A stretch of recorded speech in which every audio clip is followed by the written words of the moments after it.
You ready to leave? Good evening, church. How are y'all? Good. Isn't God good? Am I the only one that ever has an argument with God and realizes I'm not going to win? I've been doing that for ever since I heard that we was going to share testimonies up here tonight.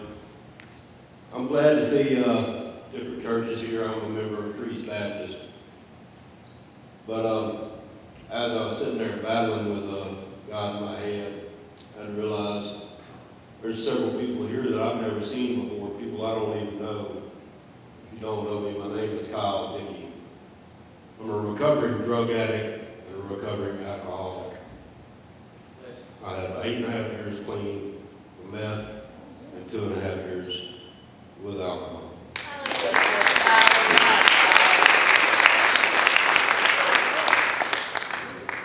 I'll try to make it quick. I know people are probably ready to go home.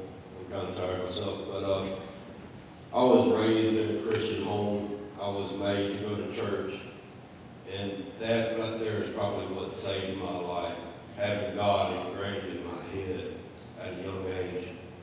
As I grew older, I was a rebellious teen, a very rebellious teen, and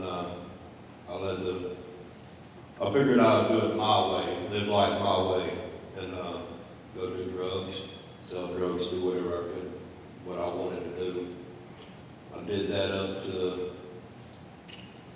that all my life. That's all I knew. But it finally caught up with me whenever I had to go to prison. I did 2 prison terms. I did a year and a half the first time, and then 2.5 years the second time. But the first time I went in, I had the same Bible that my mother bought me whenever I turned 18. She bought it and she was begging me to come to church, and I was always telling her, I said, "You want me to come for the right reason, don't you?" She said, "No, I just want you to come. God's going to say something to you whenever you open your heart." I never did go. That Bible, I know it's probably just a book to some, but that Bible has been with me through 2 prison sentences. And even when I wrecked, I flipped my truck and broke my back in 4 places, and that Bible was left at the scene. I asked my brother-in-law to go get that Bible. He said, "You sure you want that Bible?" I said, "Yes, I want that Bible." I'll get to that here in a minute. I went to prison my first time, and I come home telling my wife, my wife at the time, I said, "That's it, I'm not doing it anymore. I'm done. 6 weeks in to being at home, I was right back to the same routine. Old routines are just hard to break. I couldn't break that routine. It actually took God getting me to break that routine. And like you said earlier, somebody said earlier, do you remember the time and the place? I can tell you this right here, how powerful God is and how strong He is and how hard He's going to seek after the lost, because I was lost at that time. Me and my ex-wife, my wife at the time, my ex-wife, we were very hard into using drugs, and I had all 3 of my kids, and I told her to leave.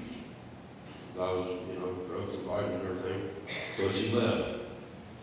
And down to the 2 weeks, March 28th, 2011. My dad passed on March 26th, 2011. And I'm sorry, I've got 7.5 years waiting on that. My math is a little off. It's been a long road and a long day.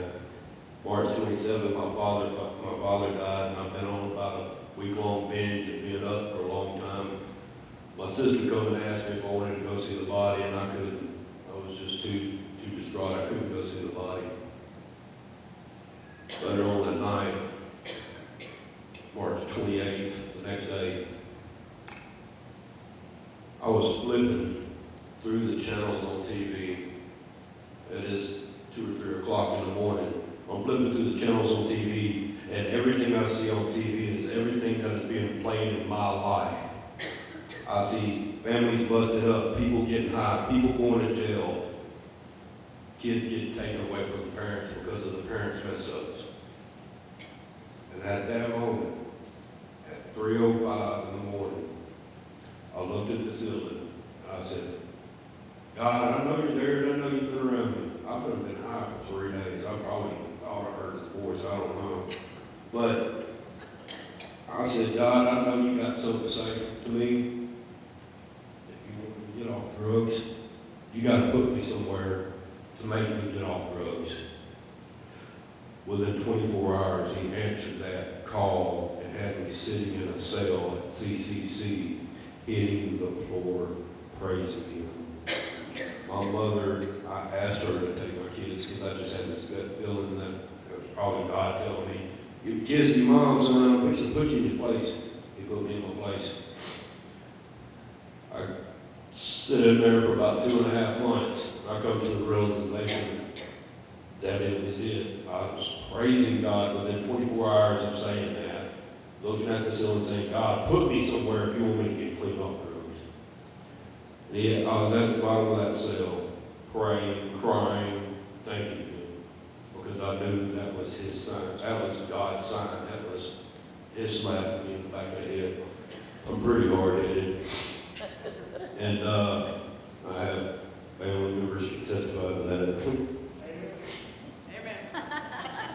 Yeah, that's my brother from another mother right there, brother.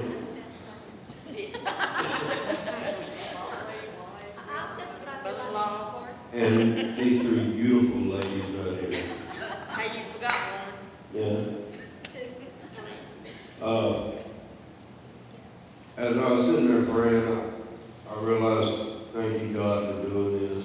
I realized it was time for me to change my life around. And as I'm saying this story, this one thing I want you to get out of this, there's power in prayer. My mother prayed over me and my life, my kids' life, for years because I was using meth actively for almost 18 years. And they said it's one of the hardest drugs to get off of, and it really is. And I couldn't do it alone, and it was done through God. I give him the power and the glory for that, for sure. And I come to the realization that my life was over with that part, and it was time to start a new journey. So I come to the realization, I said, Mom, I'm fixing to have to do some time. I knew I was fixing to do 4 to 6 years. This is my 3rd offense. I'm a 3-time convicted felon. And she's like, I did everything in the world trying to manipulate her. Said, Mom, can you just get me out? Can you get me out? I did that for about a week and a half, and then I finally said, you know what? It's all right. It's fine. I'm ready to do my time, take care of my kids, bring them to see me when you can, and I'll come home whenever I can. She got my dad's restitution money because I got picked up the day of my father's going home services, cremated him, and we put him in Caddo Lake because that's where he said he wanted his ashes to be done. And as soon as I walked back up the hill, the cops were sitting there waiting on me to pick me up. But she got the restitution money, and she said, I feel like, she had been praying to God, she said, I feel like God wants me to come bond you out. I said, it's $4,000, you do what you want to do, keep it, give it to the kids, you can bond me out, whatever.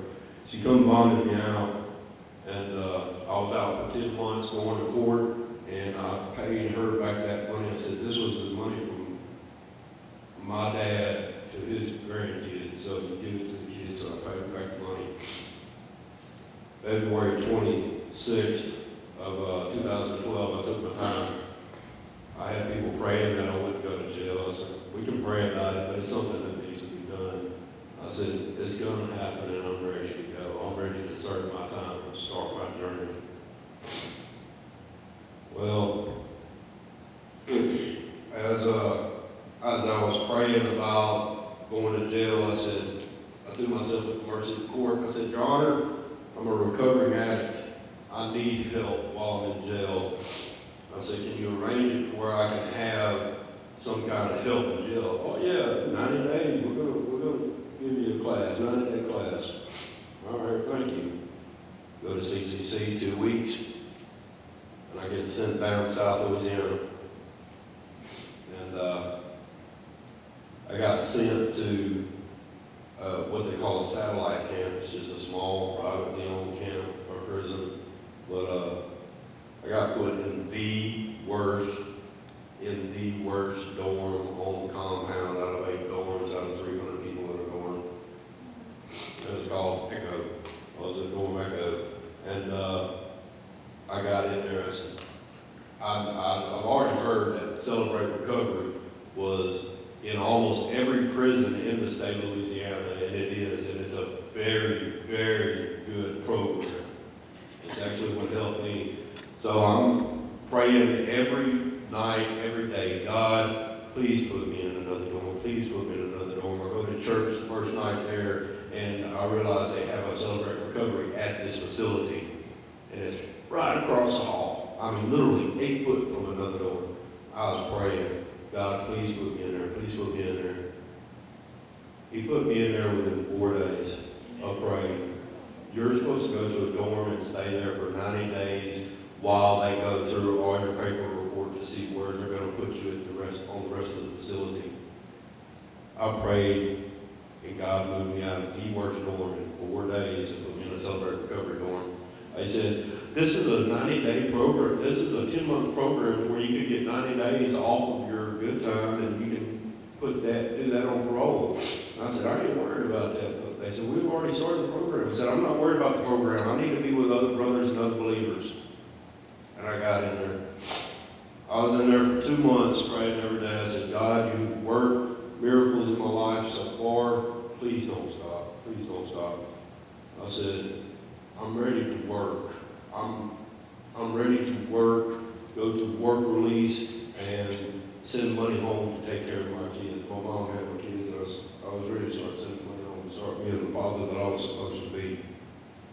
And after 2 months of praying out, the warden comes and gets me and he says, son, you've been qualified for work release.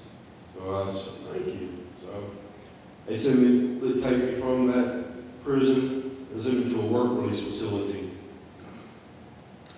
And as I get to the work release facility, they already had me a job lined up. You know, I told them I had a little bit of carpentry skills.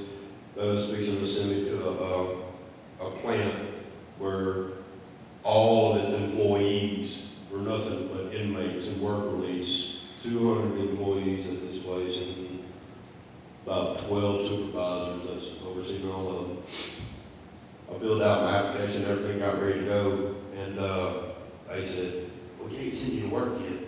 I said, why? I said, well, according to your rap sheet, the judge says you have to take a 90-day program, you know, for a treatment facility. I said, okay, so what are we going to do? I said, actually, you're lucky. Out of almost 400 prisons in the state of Louisiana, I was sent to the only one where I could go to work a half a day and take a half day of my 90 days treatment class. So I was able to do both at the same time. That is a God move right there. I was down there for almost 6 months. I said, God, you haven't stopped. I'm a believer, and I know you're not going to stop. I have to just consistently pray. So I prayed 6 months. I said, God, I want to be closer to home. My family was coming down there to visit me every other weekend. It was an all-day trip for them just to come visit me. 6 in the morning, they'd get home until 10 o'clock at night. They'd come down there and visit me for 2.5 hours. I said, God, please move me closer to home. Please move me closer to home. As I'm praying about being moved closer to home, the guy I work for now, I'm sorry.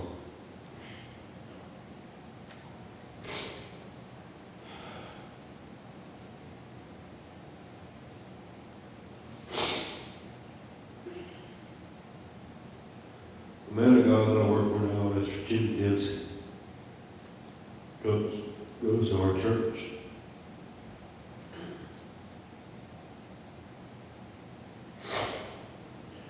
And the whole time I was praying to be moved closer to home, my mom was praying the same thing. Jimmy heard her asking about the prayers. Said, what do we got to do to get him closer to home?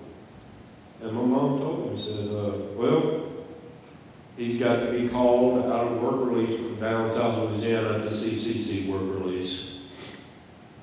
And we said, okay. He prayed on it. He prayed on it. And he prayed on it. And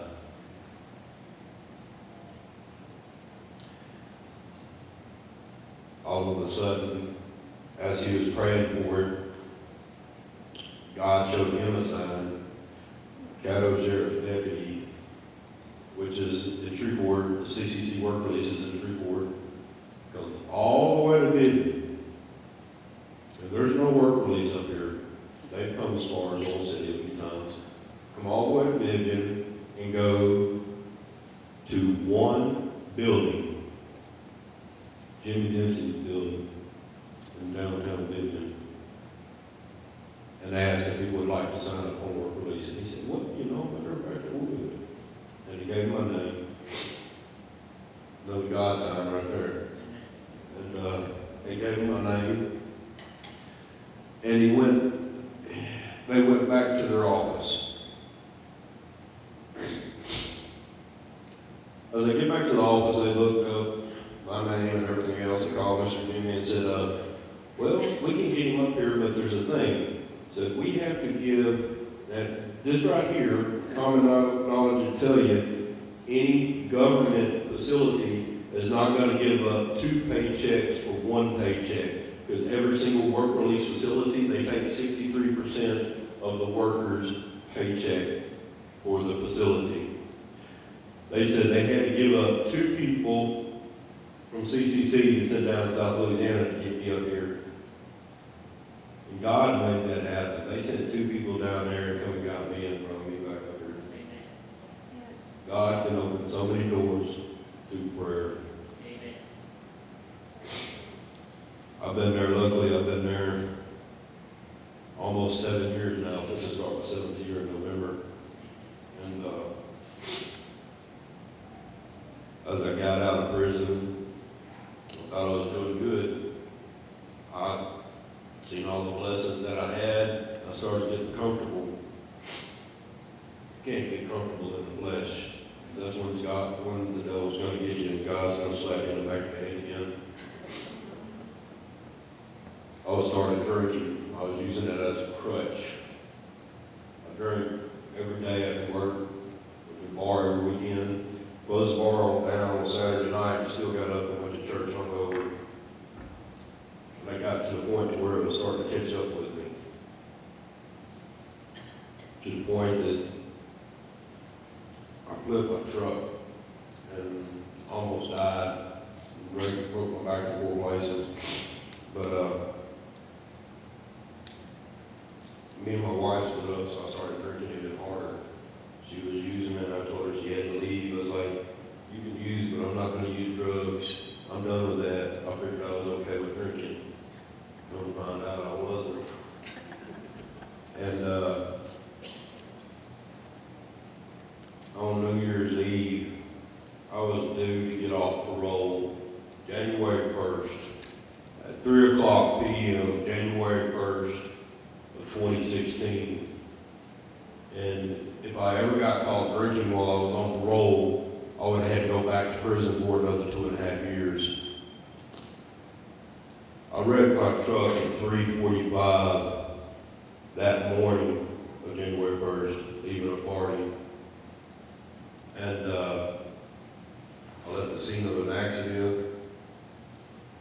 Why God decided to move other people in my life, when I was drunk, all I know, because I know he uses the sinners. He hung out with the prostitutes. He hung out with the sinners and the publicans. He had chose me for some reason. I still don't know yet, but he moved people in my life that they hot-shotted me around and moved me around from place to place, hiding me from the cops.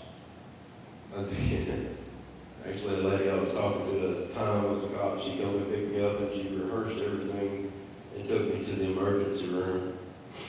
And the sheriff come in there and said, Kyle, what happened? I said, I swerved missing Armadillo or something like that. And I was just lying. I got away with that. God moved those people in my life where I didn't have to go back to prison. And whenever your 16-year-old daughter at the time comes in, the intensive care unit, and asks you, are you done? I say, yeah, I'm done. And I haven't had to breathe again since. Praise God. And the blessings keep on coming. Jimmy stuck his neck out for me to give me an opportunity as a drug addict. And I betrayed his trust through drinking, almost took my own life. And he stuck his neck out again and did let me keep my job. But he's a mighty man of God, and people I work with and work for are mighty men of God. Hallelujah, Jones.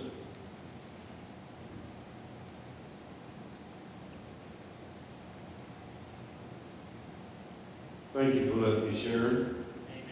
And take this opportunity. If anybody knows anyone on drugs or drinking, don't look. I am proof that prayer doesn't work. And if you do have somebody that is actively using and you're not sure about,